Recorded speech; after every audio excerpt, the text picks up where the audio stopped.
Thank you everyone for coming out to the first Cafe Muse of the year, 2024. Brought to you in part by Poets and Writers Magazine. That's really exciting that they're partially sponsoring our reading. It's also great to be back in the Writers Center, just a spiritual home for so many of us here. We'll continue to test out some more hybrid style events in the new year. So whether you're joining us in person or on Zoom, keep coming to Cafe Muse. My name is Majda Gama. I'm hosting tonight alongside Ellen Cole. Henry Crawford is our tech wizard over there. He's behind the scenes working his magic. Our featured poets tonight are Grace Cavalieri and Susan Okie. Two poets who, to my mind, exemplify what it is to be a literary citizen. I will introduce Grace, and Ellen Cole will introduce Susan. If time allows, our founder, the poet Karen Alanier, will host a brief Q&A. We encourage you to buy our featured authors' books tonight and to donate to Cafe Muse to support our literary programs. The links for buying books and donating will be in the online chat. After the event, books will be available for you to buy and can be personalized by our poets. I hope you'll join Cafe Muse online next month on February 5th, 2024 at 7:15, when our featured poets will be Mark Doty and Jessica Cuello. Yeah, don't miss that. Now, before I really kick off the night, can I ask everyone to put their phones into poetry mode, right? Silent mode. Turn those phones off. We don't want to hear all the alerts, likes, and texts that you get. Now, it is my honor to introduce Grace Cavalieri, who is reading to us tonight from her book, The Long Game, Poems Selected and New. Excuse me, Grace Cavalieri. Thank you. Grace is a woman of many lives, a poet, playwright, painter, poet laureate, WPFW FM radio host and producer, podcaster, YouTuber, Annapolitan. Wherever poetry goes, she follows across all iterations and mediums, asking essential questions the entire way, building and gathering community around her in the process. Or perhaps poetry follows her lead. Poetry in motion is a fitting description of a writer such as Grace, who has lived her art as if it were a whole body vocation. Part of her legacy is that she is a beloved teacher and friend within the area's literary community.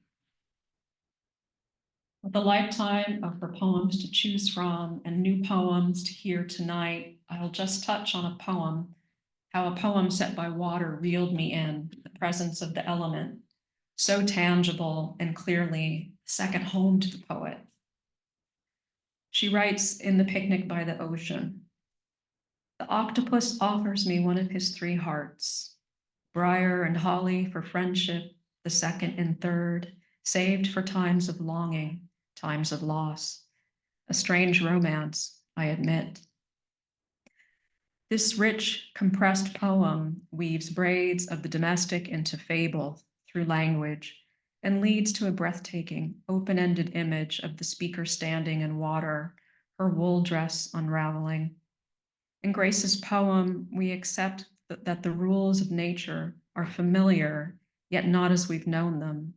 They are stranger and infinitely more loving, domestic, and feral as are Grace's poems. Grace Cavalieri is Maryland's 10th Poet Laureate. Her new book is The Long Game, Poems Selected and New by the WordWorks. She founded and still produces The Poet and the Poem for public radio, now from the Library of Congress, celebrating 47 years on air. She holds 2 Allen Ginsberg Awards and the CPB Silver Medal. She's an Academy of American Poets Fellow. She's written poems and plays produced on American stages. Women in history are her specialty, and the last play produced was Quilting the Sun, about ex-slave quilt maker Harriet Powers. The last 25 years of her podcast have been sent to the moon from NASA on the Lunar Codex. Now please welcome the peerless Grace Cavalieri.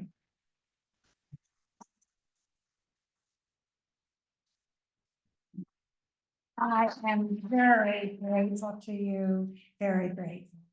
I love you, thank you. I am with WordWorks, and I was in the beginning, and they're celebrating 50 years this year. And Karen Alanier, our leader, most of poetry in this area rests on the shoulders of WordWorks. And so it's so great to be here. And actually, they are the publishers of The Long Game. So this is a special premiere for me. I'm going to read, I didn't know what to do because this is 20 little books put into one book. And so I figured I'd read one poem from each book and and stop when it's 20 minutes. And so that was the only way I knew how to do this. And I'll start with the new poems that were here. And these new poems will be in a new book coming out this year from Blue Light Press, Diane Frank. So I like to write a book a year because it just clears the desk, you know. And so far so good.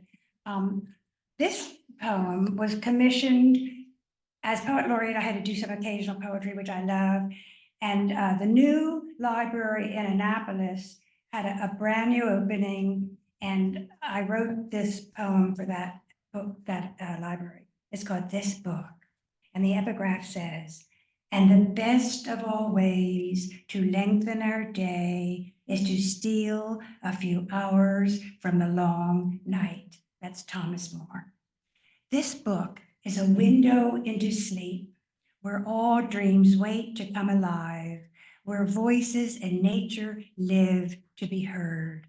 This book began with a wish as the mother of thought, and thought as father of ideas, then ideas turning words to make story. Do you know of any other creation machine that never stops running night and day as long as we're reading a book? They asked me about my greatest gift, the cold moon rising, the hot sun setting on the page, and this author confiding in you every moment. And so today I'm going to confide in you every moment. And the first book, well, my first book was 1976. It was a chapbook, but the first real book that had a spine was WordWorks, Swan Research, 1979. And at that time, I had put WPFW on the air with core staff in 1977. And there was a woman there, an African-American woman who had come from Chicago. She was born in the 30s, and her parents told her that jazz and blues were the devil's music. So this poem was for Lauren Kress, who just died. And the title is Mama Didn't Allow No Blues or Jazz. The monkey trap is simply this: a coconut hollowed out, a sweet potato stuck inside. This is how a monkey can be caught. He put his paw inside and grabs the food. This makes a fist. You say it's dumb, determined as hunger caught inside a shell like that. You say betrayal comes from just such needs as a monkey has. We do not know the source of sanity, how monkeys feel about hunger, but I feel it's better when holding on from not letting go. I think it's better. That was Swan Research. And the next book was WordWorks, 1982, Creature Comforts. And I'm going to put this shout out to Robert Sargent, who was with us in the beginning. He was with WordWorks all through.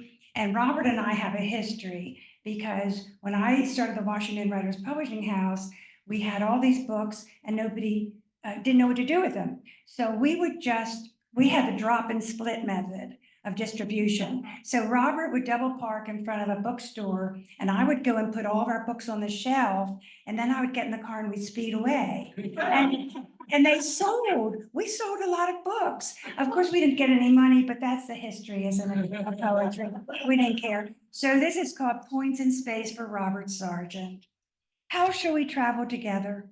It's so long. Proportions are high, agreements swimming freely full, passionately felt. These are the sources of our poetic conspiracies. Experience measures the lyric balance, fence to gate, hinge to lock, with its embodied air. For my people, our friends, the poets, spring was designed without bondage of visions. There are dreams of children running toward us where nothing is dead. Crowds are elsewhere. Cities are laid out in feathers of rain and good sun where we are building our houses and telling the same stories except for the words. Robert and I had lunch every Wednesday, no matter where I worked, it was PBS or NEH. He sat on a bench outside every Wednesday, and we always ordered ham and cheese and French fries. And we never worried about who got the last French fry. And so that is friendship. Then another book was Bliss, 1986. That was Hillman Roberts publishing. And it's about going south. I had never been out of New Jersey. And then I became a Navy wife. And so the first thing that we did was to drive to Florida. And I'll never get over it. I mean, it wasn't Trenton, really, going south. I love to think of it traveling south that time. 30 years ago, stopping a sunlit town, a weekday afternoon, a town so small, 4 corners with its children coming home from school, green lawns, sweet air, Georgia, or some other foreign place never seen before. No highways then, bypassing sounds of people walking, talking on the street. I couldn't believe my eyes. 3 o'clock, far away, my shoulders a pink halter. No one dead. My mother, father, sister still alive. Nothing much to worry about, but the road ahead. Flowers, soft aromas, strange trees, and a restaurant. I see just where we sat. That corner over there, the smell and feel of honey, but most of all, warm sun beside a road, by a car headed south. Flavors of a southern town years ago, my first time down. So that began the great adventure, 21 years in Trenton. So the next book I'm going to read from is Trenton. It's called Trenton, the hub of the universe. As you know, Trenton makes and the world takes. You know that. It's on the bridge, right? And this is 1990, Bellmead Press. And this is about, well, it's about childhood. Now, I just have to say, I have degrees, graduate degrees in education, but what I learned about teaching, I learned from Miss O'Malley in the 3rd grade. And that's all I needed to know about teaching. So we were studying Egypt, and I was the kind of child you can imagine who they would say, who can do it? And I'd say, I can, without hearing the end of the sentence. And she said, who can bring in dates for lunch? In those days, you know, we walked home. They had no cafeterias. We're talking in the 30s. And so, and my mothers didn't drive in those days, and fathers left money for the week, and I didn't know if my mother had enough money. So this is called dates. In the 3rd grade, the pyramids were presented to us by Miss O'Malley. So kind, she would, in honor of learning, give us the key to Egypt if she could. Who would like to bring in dates for all to taste? Who can do this on their lunch hour, she asked.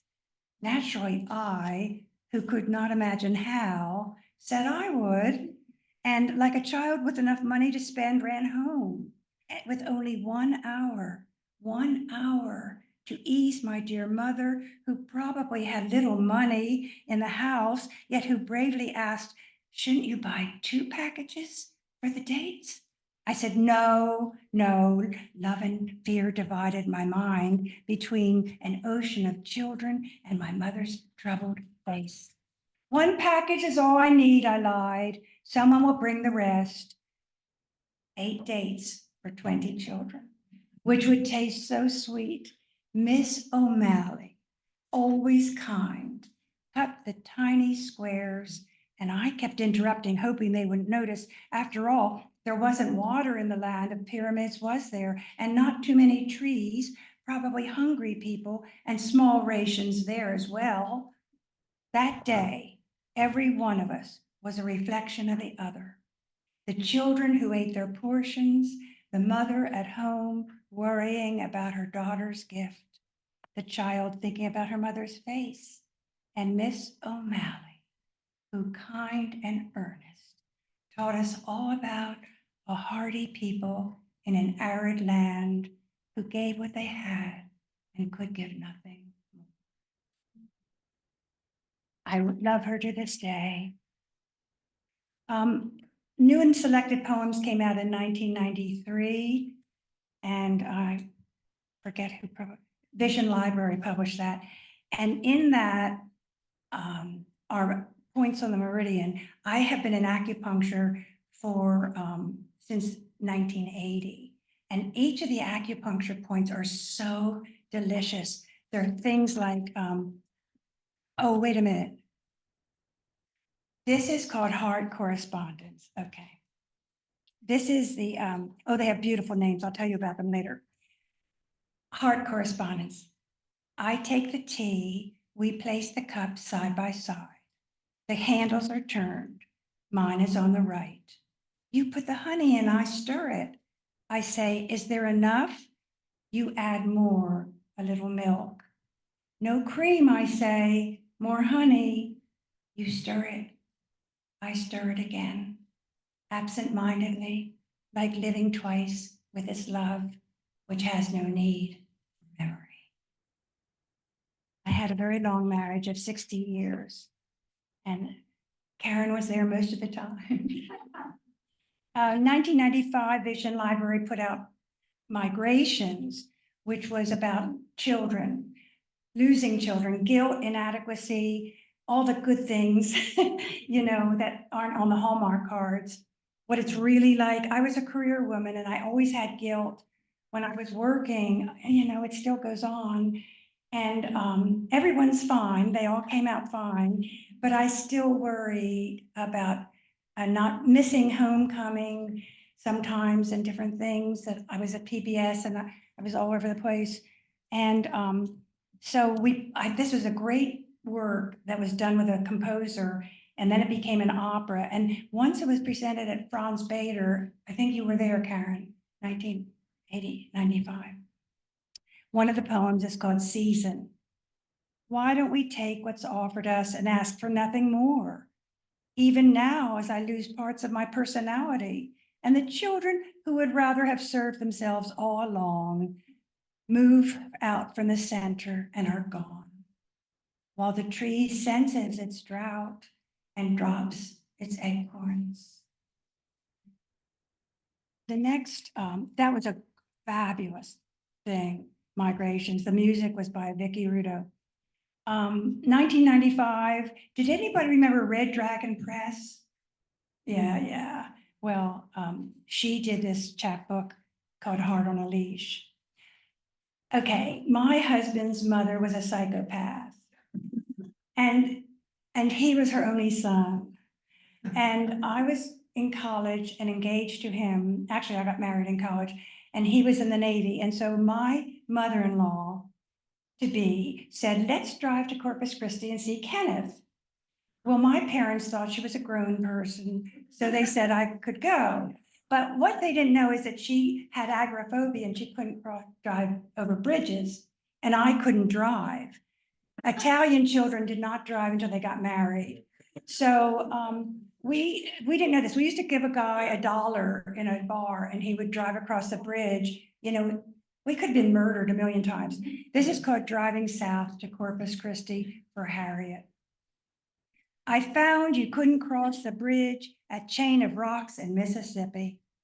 Just put your foot down and drive straight across, you said to me, a child, although I couldn't drive a car.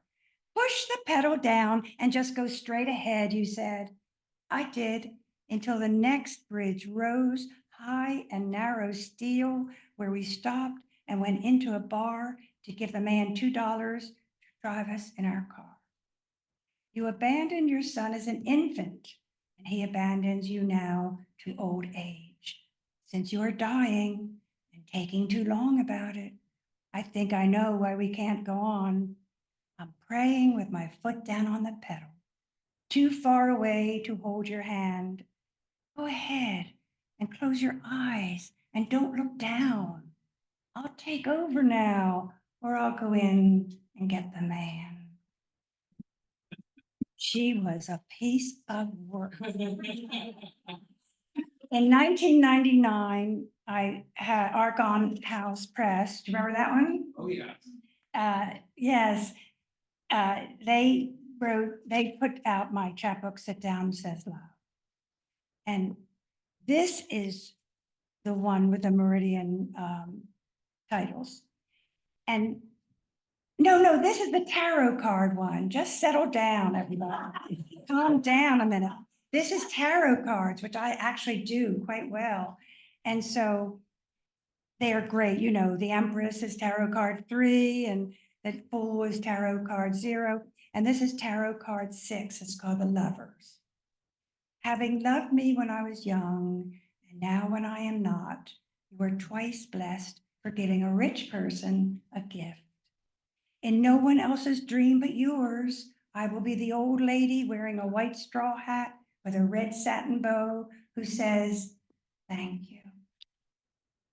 I had a very thank you kind of love. Miles knew Ken, didn't you, Miles? Argonne House in 2001 put out a book called Cuffed Phrase, and that became a play.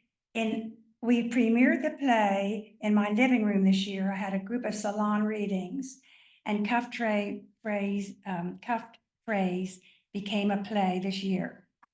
But in 2001, it was a book of poems.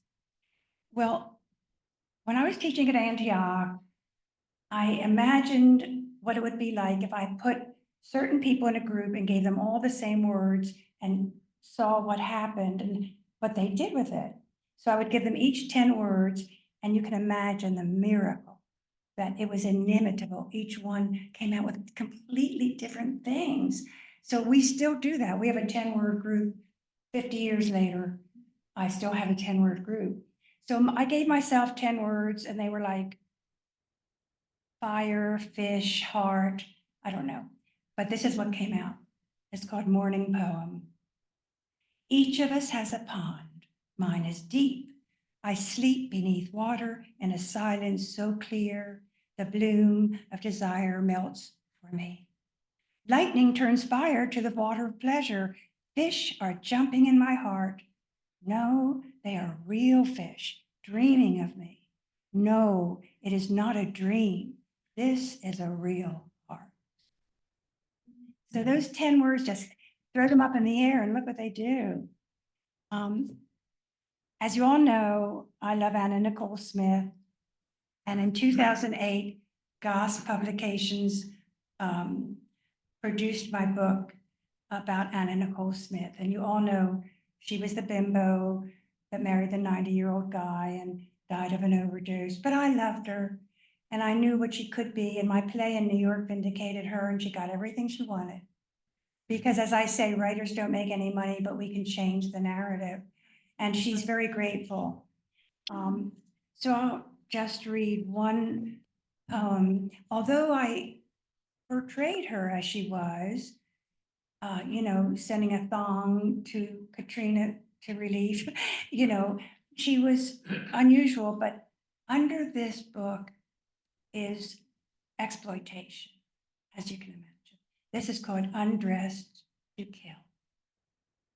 She thought of all the beds she's known, how now becomes then, the men with broken English, the porno star, a special disappointment. Some satisfying, then unaffectionate references to the qualities of her mind. She remembered pillows of dismay, unappealing bed covers, the origins of self-doubt, incomprehension, purple sheets, How many times the clock hall struck, glimpses of hands hurting her, the body study in motion, pine needles under a night sky, milky spillage, backs and shouts, frozen departures, men, their capacity for worship, then hatred, lone figures lost as if she didn't matter, the casually curved insult, oneself disappearing, the bridge of mist. And I believe she felt all of that and couldn't say it. And so I really felt good saying it for her. This book is called Navy Wife. I was a Navy wife for 30 years. And in 2010, this book came out from Goss. But here's the thing. In 1951, there was a service manual given to us. It was called Welcome Aboard. And it was for the naval officer's wife. And it tells you how you must behave. Well, I took each one of those poems and wrote the real deal. So this is the poem that Florence Ridgely Johnson wrote. It's called Within Continental Limits. At home, you will need something more than housework to keep you occupied.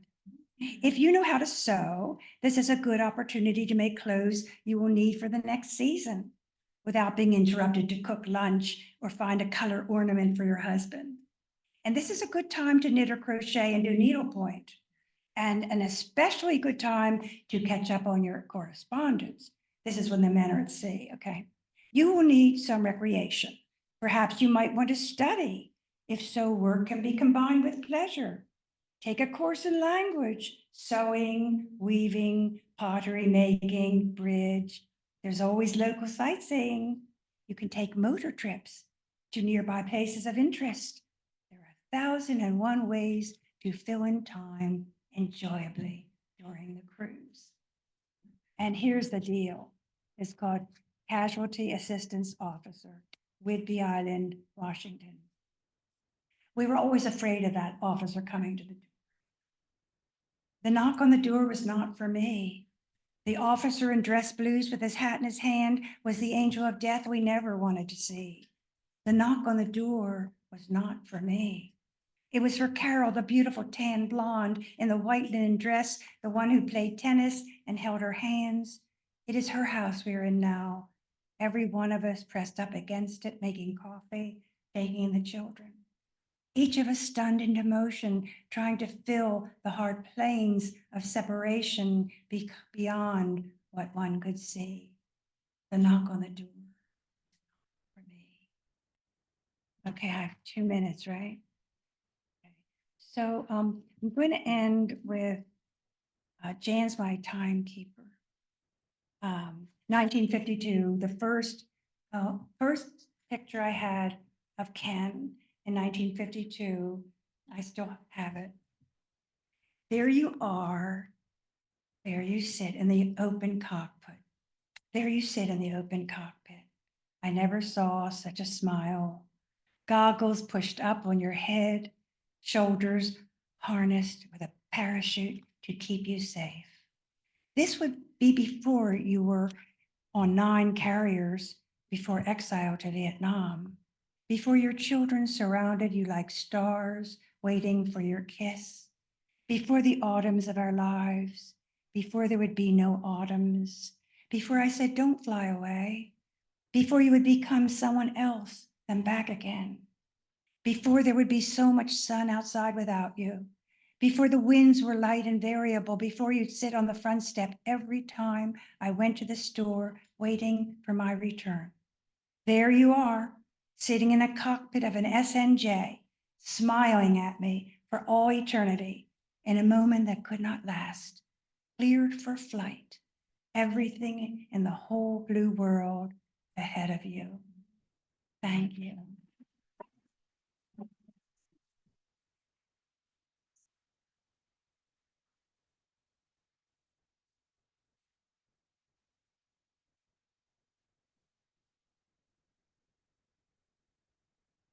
Grace, that was so beautiful. Ah, it's just lovely.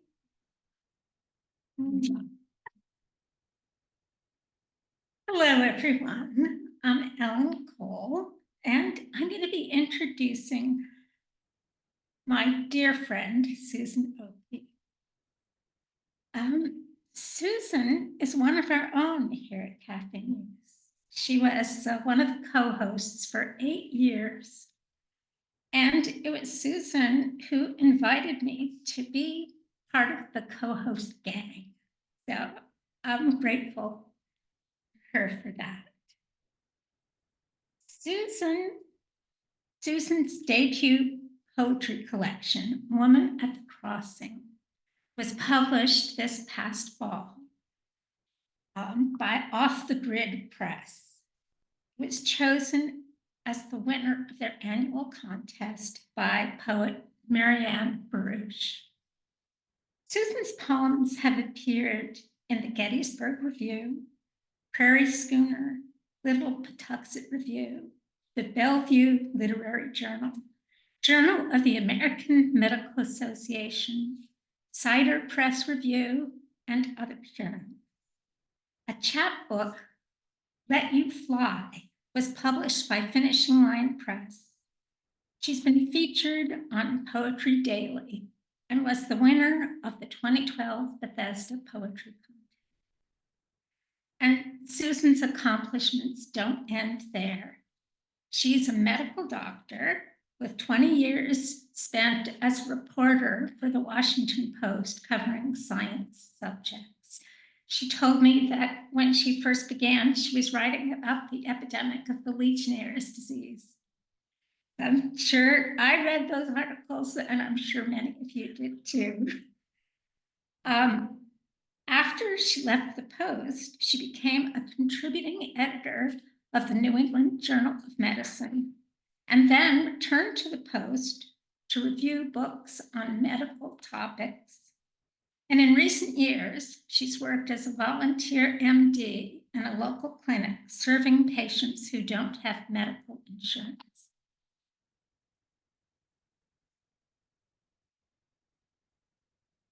Susan's work is lyrical, musical, and deeply discerning.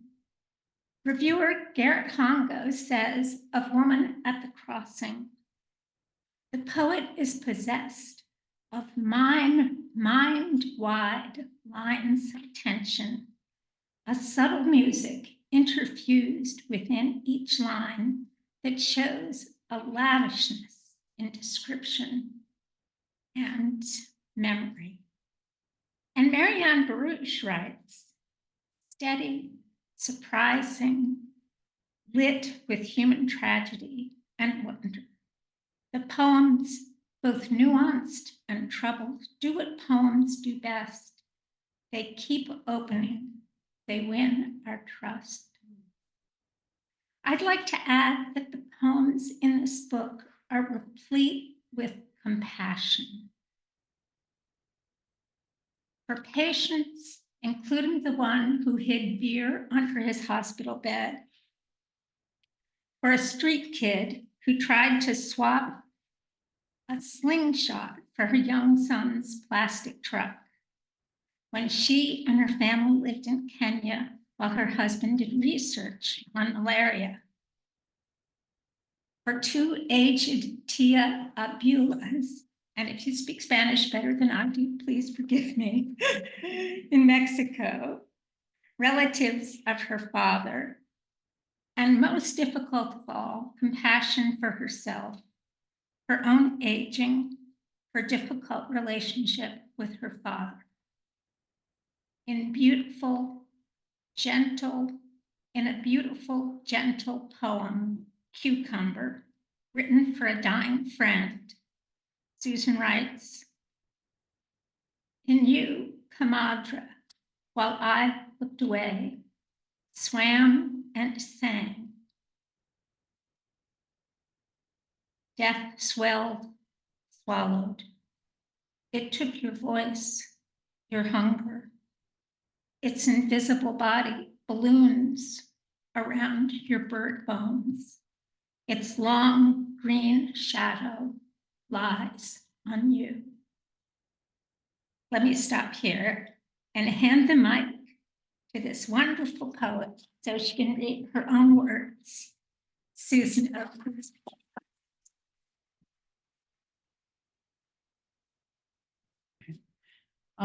And very excited to see you all and excited to be reading from Woman at the Crossing, which hasn't been around for very long. It's brand new. So I will start without too much ado.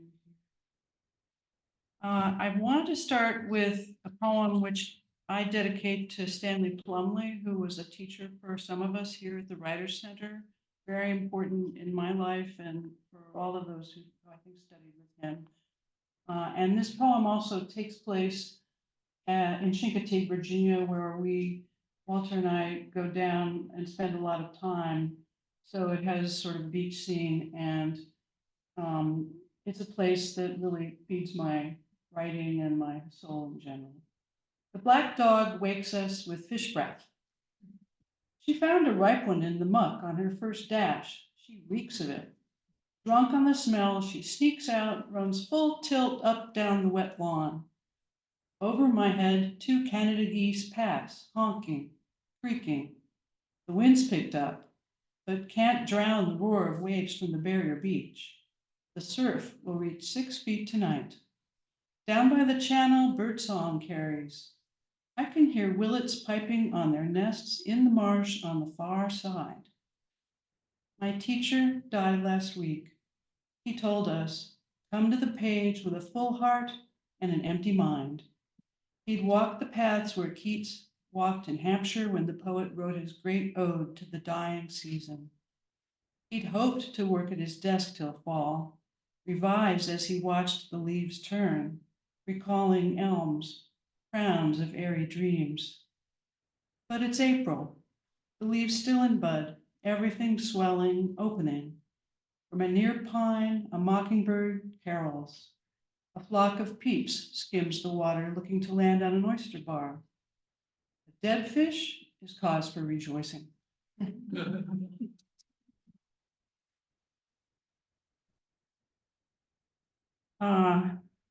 This next one is called In the Anatomy Lab. It goes back to starting medical school, and it's really important to me as a memory of entering that world of studying medicine.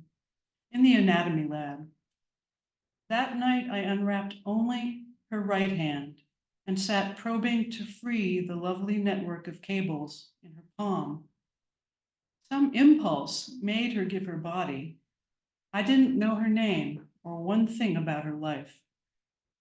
When I tugged on the flexor digitorum tendons, her fingers partly closed and her thumb crooked in. I seemed to see the two of us as if from outside and could no longer name the tendons. I felt my fingers from inside her hand. Soon I would open the gates of her ribs, would hold even her heart in my palm. Afterward, always home, to feel your palms circling on the small of my back.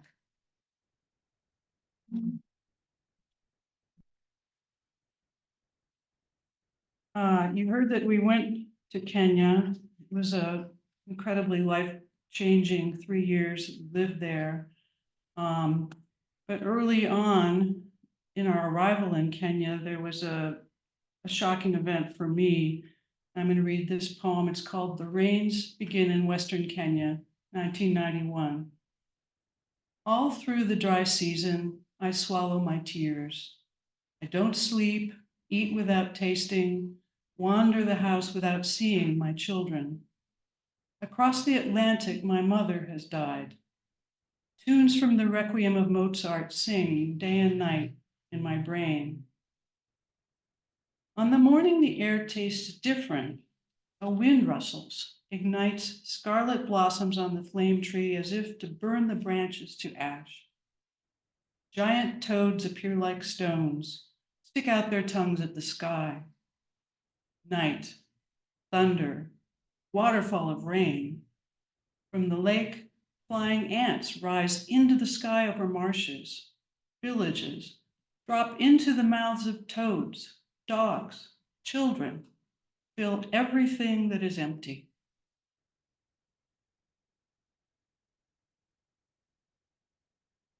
The next book is the title poem for the book. It's Woman at the Crossing. And I see this poem asking what some of my other poems also do ask, which is really, what do we owe other people? How should we behave, and what should we do for other people? Woman at the Crossing. While wearing my white coat, I see a woman in pain.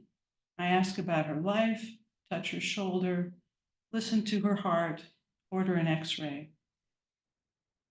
On the traffic island outside the clinic, a woman with a sign stands in the cold, and I squint to read, hungry, lost my job, 3 kids. The light changes, and I drive on behind safety glass. This woman at the crossing, desperate soul, racketeer, both? One day I'll park, walk back to speak with her.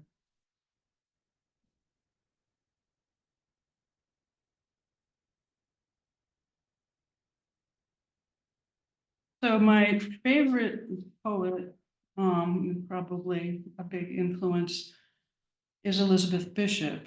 I read a lot of Elizabeth Bishop when I was doing my MFA, and I wrote my MFA essay about her, so I read her life and everything.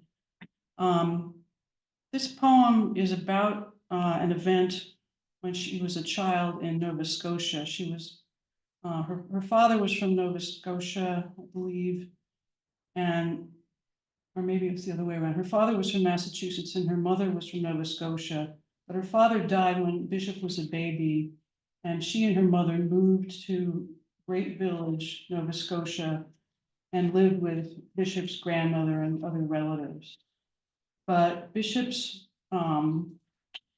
mother became severely mentally ill, and she was basically taken away and put in a mental hospital and stayed there till she died. And Bishop was a very small child when that happened, and she never saw her mother again. So, in Great Village, did the hue of your walls, turquoise edging toward violet in some lights, tune your mind to color?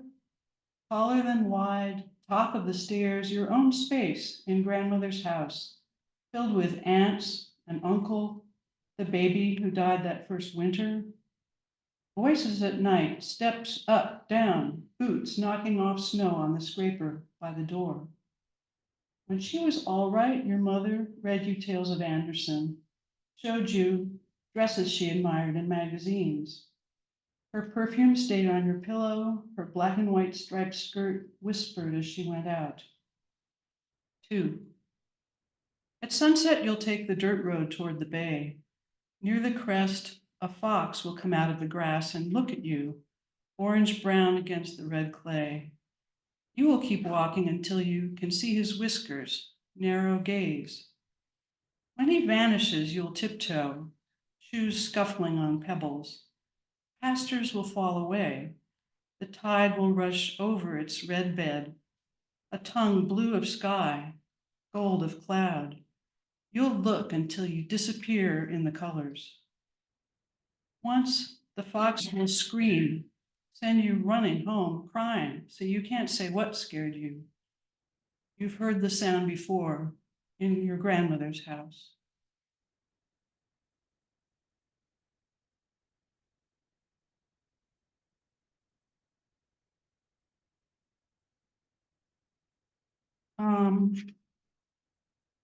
Next poem is called The Dictionary, and it's a bit of a look at my relationship with my father, who I was close to, but it was hard to feel like you were close to him because he didn't talk much about his feelings or his childhood or tell stories.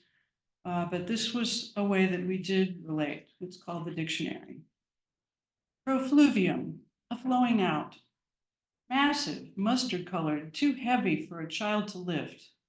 All its life, it's lived on this wooden stand built to hold a big book. At dinner, if my father used a word I didn't know, he'd send me to the stand in my parents' bedroom, make me look it up.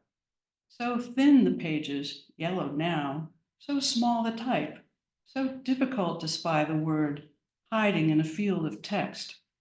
Herpetic, reptilian, raptor, an abandoned order consisting of the birds of prey as the hawks, eagles, vultures, owls.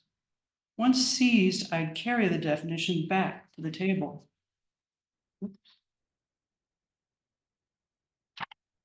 My father would say more about the word, how to use it. Minuet, a slow, graceful dance consisting of a coupe, a high step, and a balance. In my teens, I grew to resent the book and its rules, the order to stop eating, march down the hall to find a word. But my father was most present during those interruptions, eager to share a love of language. Heterodox, contrary to or different from some acknowledged standard. When he died, the book came to me. It waits on its stand under a window near my dining room, redound, to rise or surge as water.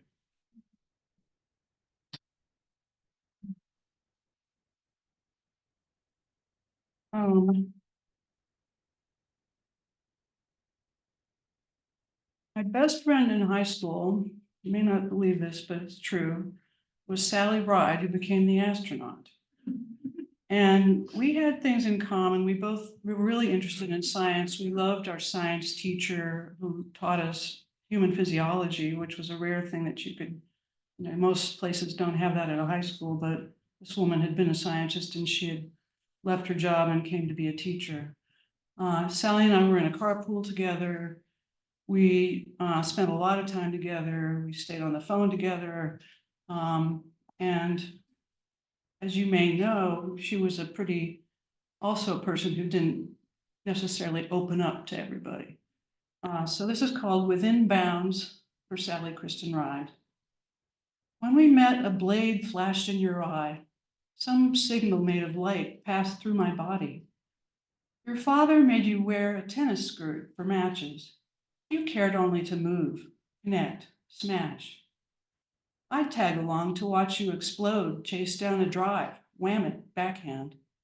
And if it fell outside the line, your face and your father's reddened, but no curse, no word, no sound. That game I too could play. I trained for it, learned what questions would make my father fall silent, leave the room. So we'd lie on the grass side by side, not touching, talk about the universe's edges, rushing away. Never about love.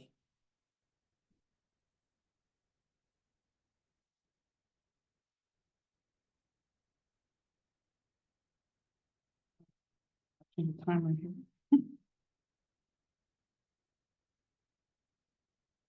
Okay. In Kenya, where we spent 3 years, AIDS was absolutely rampant at the time. It was the early 1990s, and there were no drugs to treat it, and there were really no drugs available for the infections that people got when they had AIDS. So it was a bad situation. And this poem was called On Lake Victoria, 1992, dedicated to Peter Ochumba. Above rare fish with gaping mouths, we float, motor dead. The lake's warm as soup, noonlight blinking off your glasses as you pull the starter cord. Your goal to save the strange species that live only here. Between us, one water bottle, little fuel, no shade, no paddle, miles from shore. The villages with rough sawn fishing boats, young men asleep in huts, their flesh melting from AIDS. This lake, a highway for fishermen, smugglers, viruses. You in your frayed hat, a scientist who lacks sample jars, aquarium, your limbs bony too, pretending the weekend funerals have nothing to do with you. Shadow of a huge perch slips beneath the boat. The motor coughs, starts.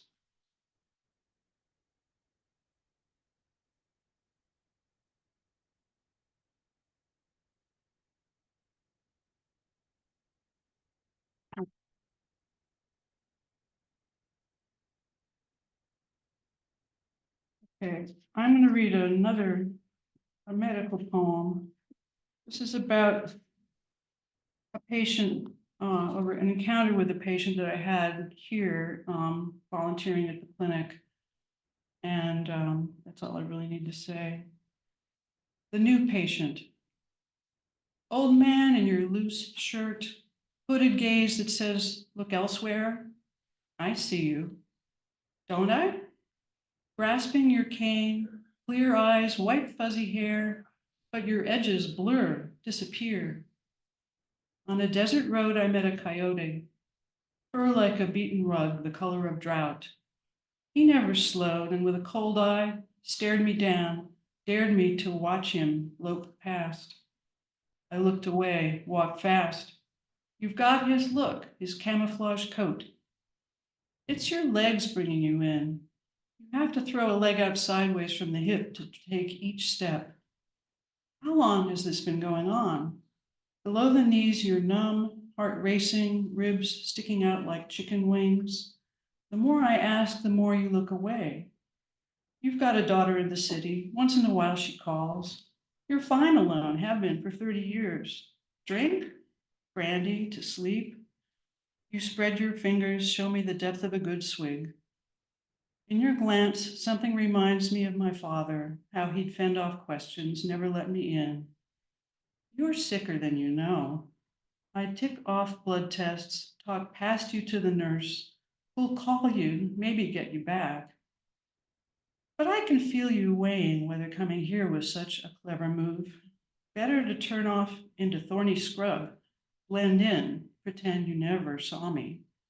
This road might lead to the rancher with a shotgun, not down to the stream under the sycamores.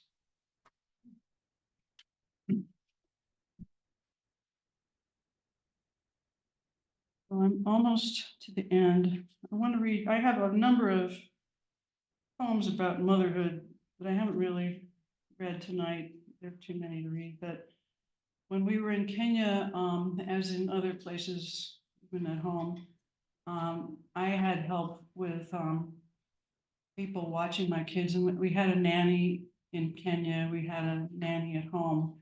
But this poem was about our nanny in Kenya, whose name was Judith.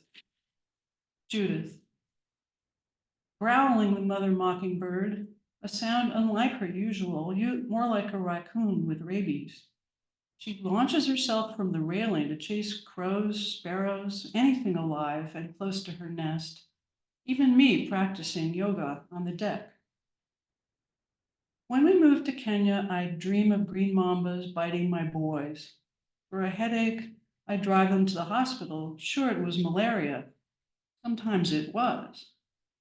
But when a pickup rounding a blind corner collided with Jacob's bike, I didn't sense the blow. It was Judith, our nanny, who heard the brakes, ran ahead to where a man stood shouting and lifted my son from the red dirt, weeping but unhurt.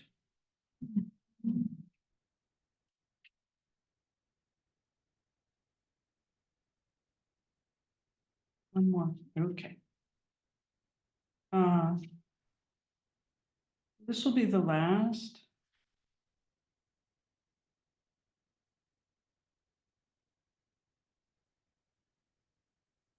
Another Chincoteague poem. On the dock in the dark. No moon tonight. As we sit under stars that blaze and wobble, dolphins draw near, exhale in loud huffs, so close we smell a fishy scent. Perhaps they heard us talking. My mother believed dolphins were a spirit animal, one she might become in another life, a fate she'd welcome. If they're speaking of us, the clicks and tones are muffled by the water, but nearness is enough for company. When we scattered my father's ashes in a different ocean, dolphins followed our boat back to the port at San Pedro. My mother said one was my father. Now when I miss my parents, I seek the dock in daylight, talk to them. Sometimes a pod of dolphins swims by, never as near as right now, a night so still that I can see the Milky Way reflected in the sea. Next, Karen Alanier, our founder and leader, is going to lead a Q&A with the poets.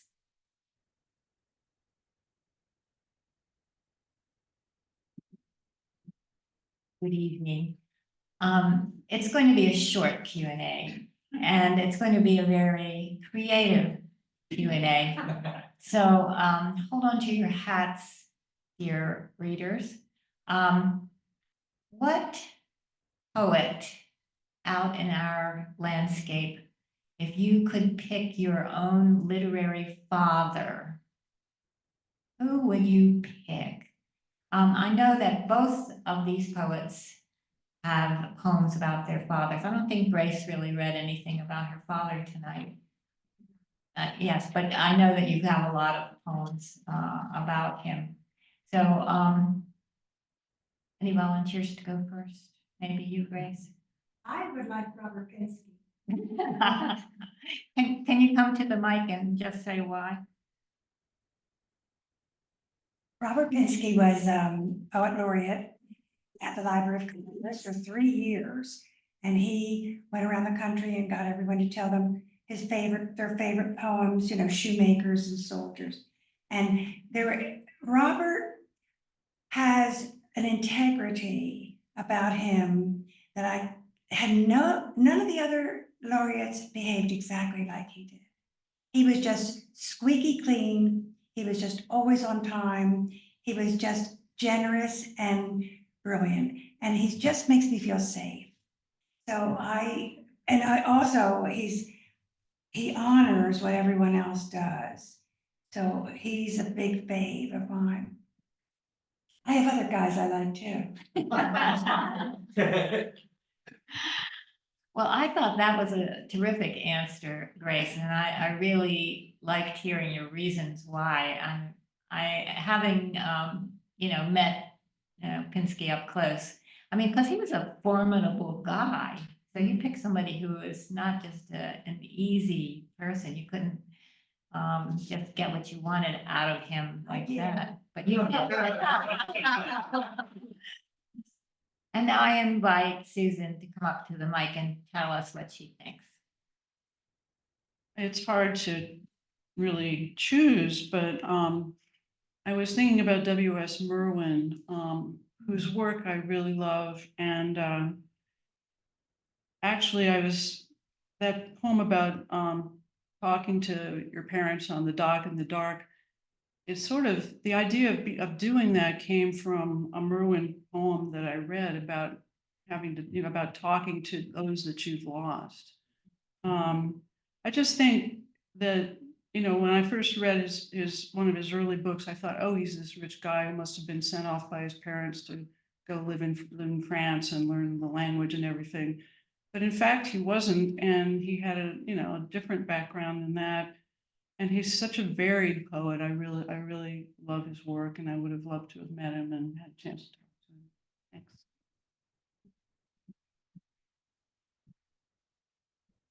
Well, thank you, Grace, and thank you, Susan. Those were really great answers. And I just want to thank everybody who has worked hard to make Café Muse what it is. This is our 25th anniversary of Café Muse. It does take a village to make a good program, and the audience, of course, is part of that village. So we thank you very much. And I think tonight we had close to 25 people in-house, and I think about 50 on screen. So we had a really, really good showing from the community, and I thank everybody for that. And now I invite whoever is closing. Is it you, Majda? Yes. Okay, back. And thank you, Majda and Ellen, for tonight.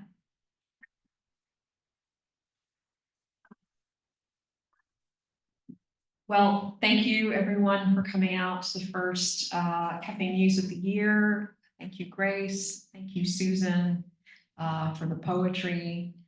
I just have to thank Ellen as well.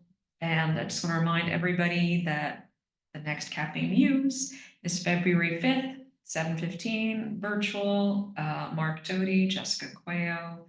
That will be quite a wonderful experience. In the meantime, thank you as well to Michael Davis for the guitar.